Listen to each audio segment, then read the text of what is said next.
बड़े बड़े ऋषि महर्षि महादेव जी के महिमा के बखान करे के सोचल, उनका विषय में जाने के प्रयास कइल, लेकिन वो गुरु के विषय में कुछ जान ना पाओ। आप लोग जान तो कर लोगी कि भगवान विष्णु स्वयं बराह के रूप धके ये पतालपुरी में गई। वो शिवलिंग के पता लगावे खातिर, वो महादेव गुरु के पता लगावे खातिर, लेकिन देखी न ब्रह्मा जी ऊपर गईनी और भगवान विष्णु नीचे बराह के रूप धके गईनी। लेकिन कहीं वो स्तंभ के पता ठिकान ना लागल कि कहाँ तक ले बा। तब भगवान विष्णु स्वयं देखी विष्णु पुराण में लिखल बा कि कहनी कि अभेदी रे तेरा भेद न जाने को, कि रउआ अभेदी बानी, रउआ भेद के पता लगावल हमने के बस के चीज नहीं के। अभेदी बानी, अखंड बानी, अविनाशी बानी। हे महादेव जी रउरे घट घट के बासी बानी। हरि के 1000 नाम, 1000 नाम बा शिव पुराण में भगवान शिव के। साहब भी कहनी कि रउरा कोनो न कोनो नाम से आप महादेव के स्मरण स्तुति करी, जिसमें साहब शिव नाम चुन के हमने के बताऊनी कि महेश्वर शिव गुरु से दया मांगे के बाद काहे वहाँ के शिव गुरु से दया मांगे के कहनी, यानी पुराण में लिखल बा कि शिव शब्द ही कल्याणकारी है। देखी दीदी, शब्द के भी बड़ा महत्व होला और जगह भूमि के भी बड़ा महत्व होला। कहीं कहीं जगह धरती के भी बड़ा महत्व होला और कहीं शब्द के भी बड़ा महत्व होला। लोग कहला कि साधु मारे शब्द से तो बेधे सकल शरीर। साधु महात्मा संत लोग अपना शब्द से ही कुछ कहेला सुनेला, वो कुछ करेला नहीं, अपना शब्द से, अपना वाणी से ही आदमी के समझावेला, चाहे कोनो भी बात के बतावेला। जगह के भी बड़ा महत्व होला, जगह जमीन के भी। देखनी कि ना, जगह के प्रभाव भी पड़ जाला, भूमि के भी प्रभाव पड़ेला। जब श्रवण कुमार अपने माता पिता के लेके जात रहलन चारों धाम घुमावे, जब हसीनापुर नगरी कुरुक्षेत्र के सामने गईलन, तो देखी जगह के भूमि के भी प्रभाव ऐसा होला।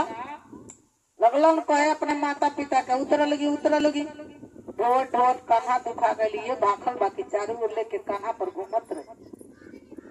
वहाँ के पिताजी कहनी कि कहाँ तक ले आ गई बनी जा बाबू, आ तो कुरुक्षेत्र तक आ गई बनी जा, हसीनापुर में जहाँ महाभारत भई रहे। वहाँ के पिताजी कहनी कि जल्दी से आगे लेके चलो, कुछ दूर और आगे बढ़ा दो तो उतार दी। जब वो जगह से कुछ दूर और आगे गई नी, तो वहाँ के खुद ही एहसास नहीं के कि हम का कर लेगा। तो जगह के भी प्रभाव होला, शब्द के भी बड़ा प्रभाव होला। साहब कहनी ऐसा शब्द बताऊनी साहब जी कि महादेव का चेला खुद ही महादेव है। एक दिन भैया कहनी कि महादेव का चेला एक दिन महादेव हो जाएगा। अगर वो मन महादेव में लीन हो जाई तो वो खुद ही महादेव हो जाई। आप देखबे कहनी महादेव का चेला परशुराम ऋषि, अगस्त ऋषि, दधीच ऋषि, वशिष्ठ, विश्वामित्र, सब लोग महादेव के चेला रहे, जे के खुद ही भगवान स्वयं चरण दबाई सेवा करे। भगवान विष्णु राम रूप में आई रहनी तो विश्वामित्र जी के ही तो साथे जनकपुरी गईनी, अपना गुरु के सेवा करी, चरण दबाई। काहे कि वो लोग गुरु के शिष्य रहे, गुरु से वो लोग के बड़ी लगाव रहे, प्रेम रहे, विश्वास रहे, भरोसा रहे, दिल में श्रद्धा रहे। और वो बतिया हमने के साहब सब गुरु भाई गुरु बहन से कहतनी, ये दीदी, ये भैया, आप लोग भी वैसा ही बनिए, अपने मन से, अपने वाणी से, अपने चरित्र से। जब आदमी होगा बने लगी, बन जाई, तो वो खुद ही साहब के मनोकामना पूर्ण हो जाए कि महादेव का शिष्य महादेव होता है। देखिए, बहुत अच्छा बात हमने के साहब जी बताऊनी कि महादेव से जुड़े रहे के। कबीर पंथी में देखी तो कबीर बाबा भी बात के लिखनी कि चलती चाकी देख कबीरा रोय, दो पाटन के बीच में साबिक बचा न कोई।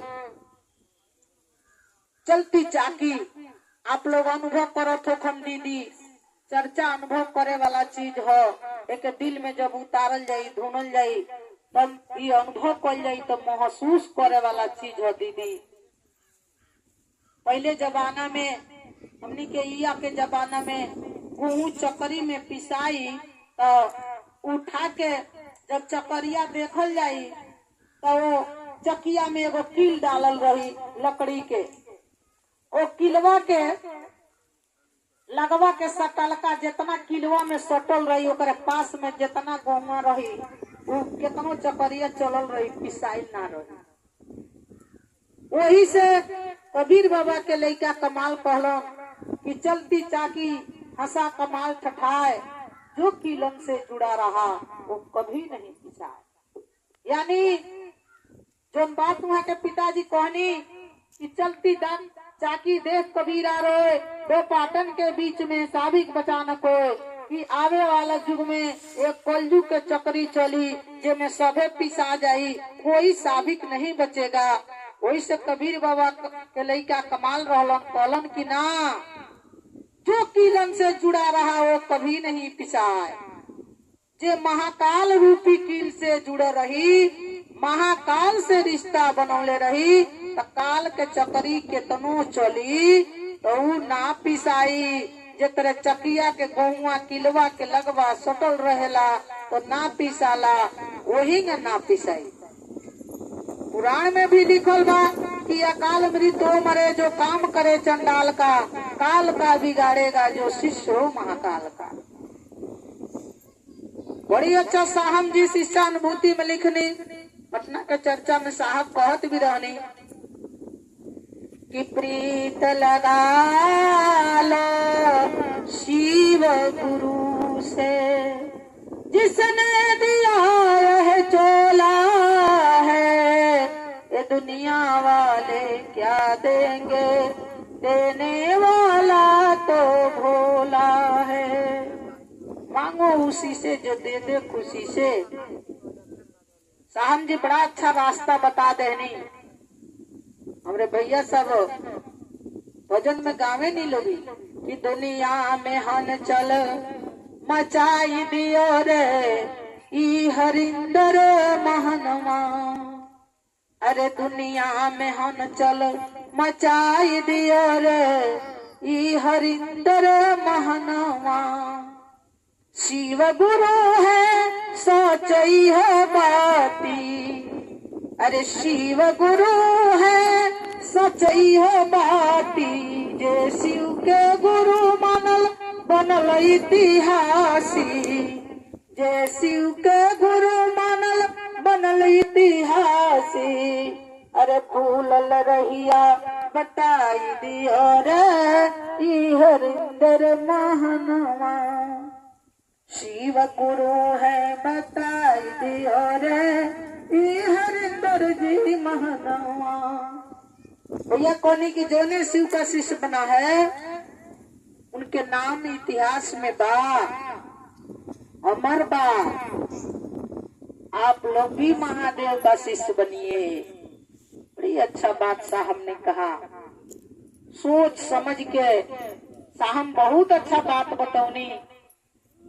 कहा से साहब 2010 के शिष्यानुभूति में लिखले बनी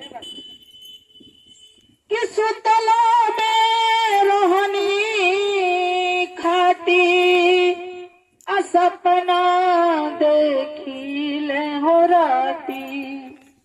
अकल जुग कैले उत पात जी। कलजू के उत्पात के देख के एक काल के युग में किस तरह काल के प्रकोप बा, सारी अच्छाई सच्चाई दबत जाता, जहां तहां झूठ के बोल बाला हो गई बा। देखनी ये बात के देखी भैया पार्वती भी भोले बाबा से कहली कि हे भोलेनाथ, एक कलयुग में राउर बहुत बोल बाला बा, सब लोग रउआ शरण में बा, जाए के भी सोचता, ये काल के चक्र के बचल चाहता, ये काल के चक्र से, ये काल के चक्र से के बचाई, अब महाकाल बचे। बड़ी अच्छा रास्ता, सीधा रास्ता बता देनी साहब कि धलाई है बा सीधा डगरिया, साहब दीदी के आइल खबरिया।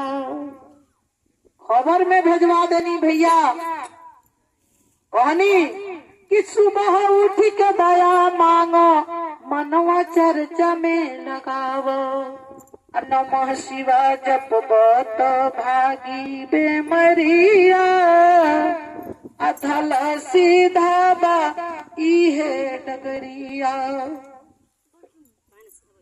तो केहू गुरुदेव कहे, केहू महादेव कहे, केहू आदि गुरु कहे, केहू अनंत गुरु कहे, केहू कहेला बाप महातरिया, साहब दीदी के आइल खबरिया। कि सबे समझे लागल एक खबर के सूचना के जेवनी पावल, वो गुरु के शरण में लाग गई। तो कोई सुबह शाम जपे, कोई दिन राति रटे, कोई जपे लाया ठो पहरिया, साहब दीदी के आइल खबरिया। सूचना संदेश में साहब ने भिजवाया है, बहुत अच्छा संदेश है साहब का कि आप लोग महाकाल से जुड़िए। यह काल का चक्र है, काल के चक्र से कोई नहीं बचा सकता है। एक ही देवता है, इनको महाकाल कहा गया, शिव कहा गया, उमा महेश्वर कहा गया, वही एक ऐसा देवता है।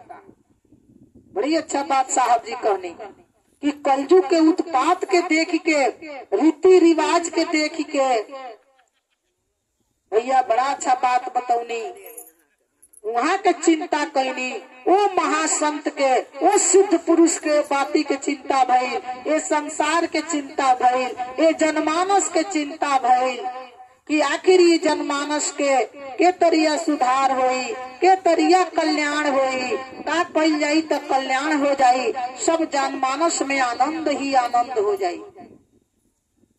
तो साहब जी कहनी कि जेकरा शिव गुरु से संबंध बा, ओकरा घरवा में आनंद ही आनंद बा।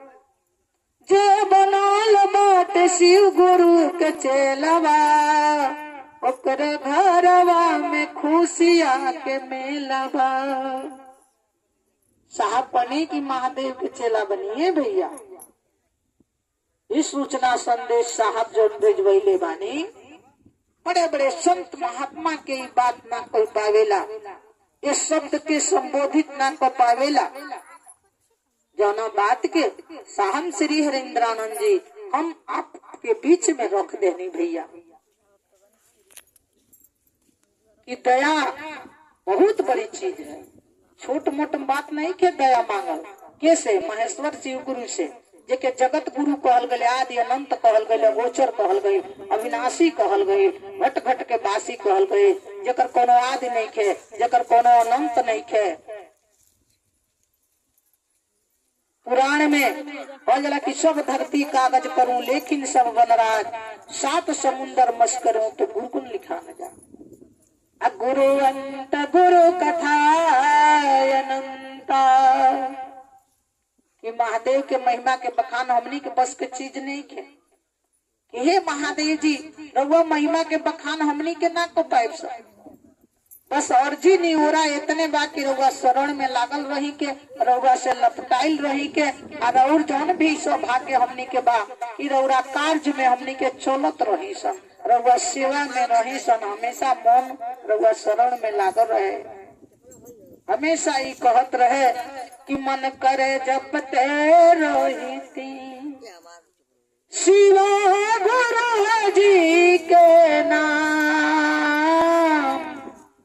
मन करे जपते रही अरे शिवा गुरु जी के नाम, मन करे